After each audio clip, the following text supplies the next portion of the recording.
এখানে তো এজলাসে হামলা করা হয়েছে। এজলাসের গ্লাসগুলো ভেঙে দেওয়া হয়েছে। আবার যুগ্ম জেলা যে বিচারক তার যে খাস কামরা, সেই খাস কামরাও ভাঙচুর করা হয়েছে এবং তার উপরে হামলা করার জন্য চেষ্টা করা হয়েছে। এখানে যারা স্টাফ ছিল কর্তব্যরত তাদের উপরে হামলা করা হয়েছে। এটি একটি আসলে নজিরবিহীন, ন্যাক্কারজনক এবং ঘৃণ্য ঘটনা। আমরা এই ঘটনার তীব্র নিন্দা এবং প্রতিবাদ জানাই। এই ধরনের সন্ত্রাসী হামলা এটা স্বাধীন বিচার ব্যবস্থার জন্য এটা চরম ঝুঁকিপূর্ণ এবং স্বাধীন বিচার ব্যবস্থা এখানে ব্যাহত হবে যদি এ ধরনের ঘটনা সঠিক বিচার এবং তদন্ত করে আইনানুগ ব্যবস্থা গ্রহণ করা না হয়।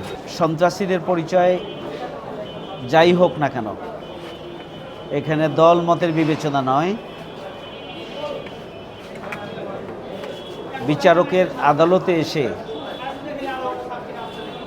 চেম্বারে এসে, এজলাসে এসে, খাস কামরায় এসে হামলা পরিচালনা করা এটা আসলেই নজিরবিহীন। আমরা দেখেছি যে এই ধরনের আচরণ ফ্যাসিবাদের পুনরাবৃত্তি। আমরা হাইকোর্টে দেখেছি যে কালীন আওয়ামী লীগের নেতা নাসিম সাহেবের নেতৃত্বে হাইকোর্টে লাঠিছোড়া দিয়ে মিছিল নিয়ে হামলা করা হয়েছিল।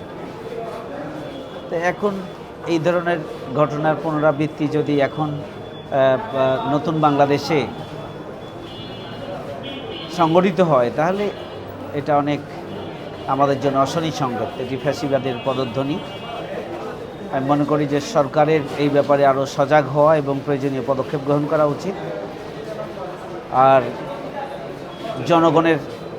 জনগণের সজাগ এবং সচেতন হওয়া উচিত এবং যারা এই ধরনের ঘৃণ্য ঘটনা সংঘটিত করেছে, একবার, দুইবার, তিনবার এসেছে সংশ্লিষ্ট জাজের উপরে হামলা করার জন্য।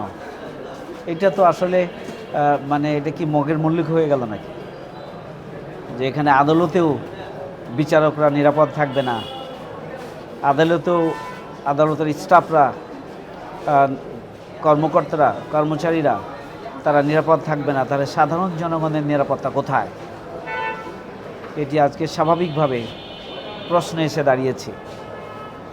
আমরা বলেছিলাম যে বিচার বিভাগকে স্বাধীন করতে হবে, এই জন্য আলাদা সচিবালয় প্রতিষ্ঠা করতে হবে এবং সার্বিকভাবে বিচার বিভাগের পৃথকীকরণের যে লক্ষ্য ছিল সেই লক্ষ্য অর্জন করার জন্য সরকারের হাতে যে সুযোগ ছিল সেটি তারা কাজে লাগায়নি, বরং সচিবালয় ব্যাপারে সিদ্ধান্ত হওয়ার পরেও সেই সিদ্ধান্তটিকে আবারও স্থগিত করে বিচার বিভাগ স্বাধীন হওয়ার যে দীর্ঘদিনের স্বপ্ন, সেই স্বপ্নটাকেও শেষ করে দেওয়া হয়েছে। আসলে সরকার কি চাইছেন আমরা জানি না।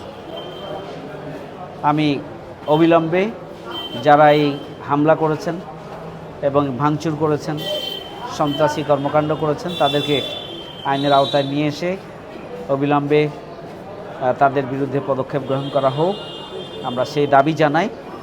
এবং পাশাপাশি বিচারাঙ্গনের নিরাপত্তার জন্য সরকার বিশেষ পদক্ষেপ গ্রহণ করবে, সেই বিষয়েও আমি সরকারের কাছে দাবি জানাচ্ছি। পাশাপাশি সার্বিকভাবে সারা দেশে যে সমস্ত সন্ত্রাসী কার্যক্রম সংগঠিত হচ্ছে, যে সমস্ত অনিয়ম হচ্ছে, অব্যবস্থাপনা হচ্ছে এবং সারা দেশের জনজীবন যে ধীরে ধীরে অতিষ্ঠ হয়ে উঠছে, এইসব বিষয়ে সরকার এবং স্বরাষ্ট্র মন্ত্রণালয় যদি আরও শক্ত পদক্ষেপ গ্রহণ না করেন তাহলে এই ধরনের ঘটনার পুনরাবৃত্তি হতেই থাকবে এবং দেশে সার্বিকভাবে একটা অরাজক পরিস্থিতি তৈরি হবে। এটি কোনোভাবে কাম্য হতে পারে না। এই জন্য আমি স্বরাষ্ট্র মন্ত্রণালয়ের প্রতি দাবি জানাতে চাই যে অবিলম্বে তারা যেন এই সন্ত্রাসী ঘটনার তদন্ত সাপেক্ষে আইনানুগ পদক্ষেপ যেন গ্রহণ করেন, সেই জন্য আমি দাবি জানাচ্ছি, সরকারের কাছে আমি দাবি জানাচ্ছি। আমি আসলে চাঁপাইনবাবগঞ্জের জনপ্রতিনিধি হিসাবে এটি একটি দুঃখজনক ঘটনা। এবং সংশ্লিষ্ট যিনি জাজ তার সাথেও আমি কথা বলেছি, আমি তাকে সমবেদনা দিয়েছি। আসলে তারা তো আমাদের মেহমান চাঁপাইনবাবগঞ্জবাসী, এখানে সরকারি বিভিন্ন কর্মকর্তা হিসাবে যারা দায়িত্ব পালন করেন, তো চাঁপাইনবাবগঞ্জবাসীর তো আমাদেরই দায়িত্ব যে তাদের সুরক্ষা, তাদের নিরাপত্তা এবং সার্বিকভাবে তাদের পাশে দাঁড়ানো।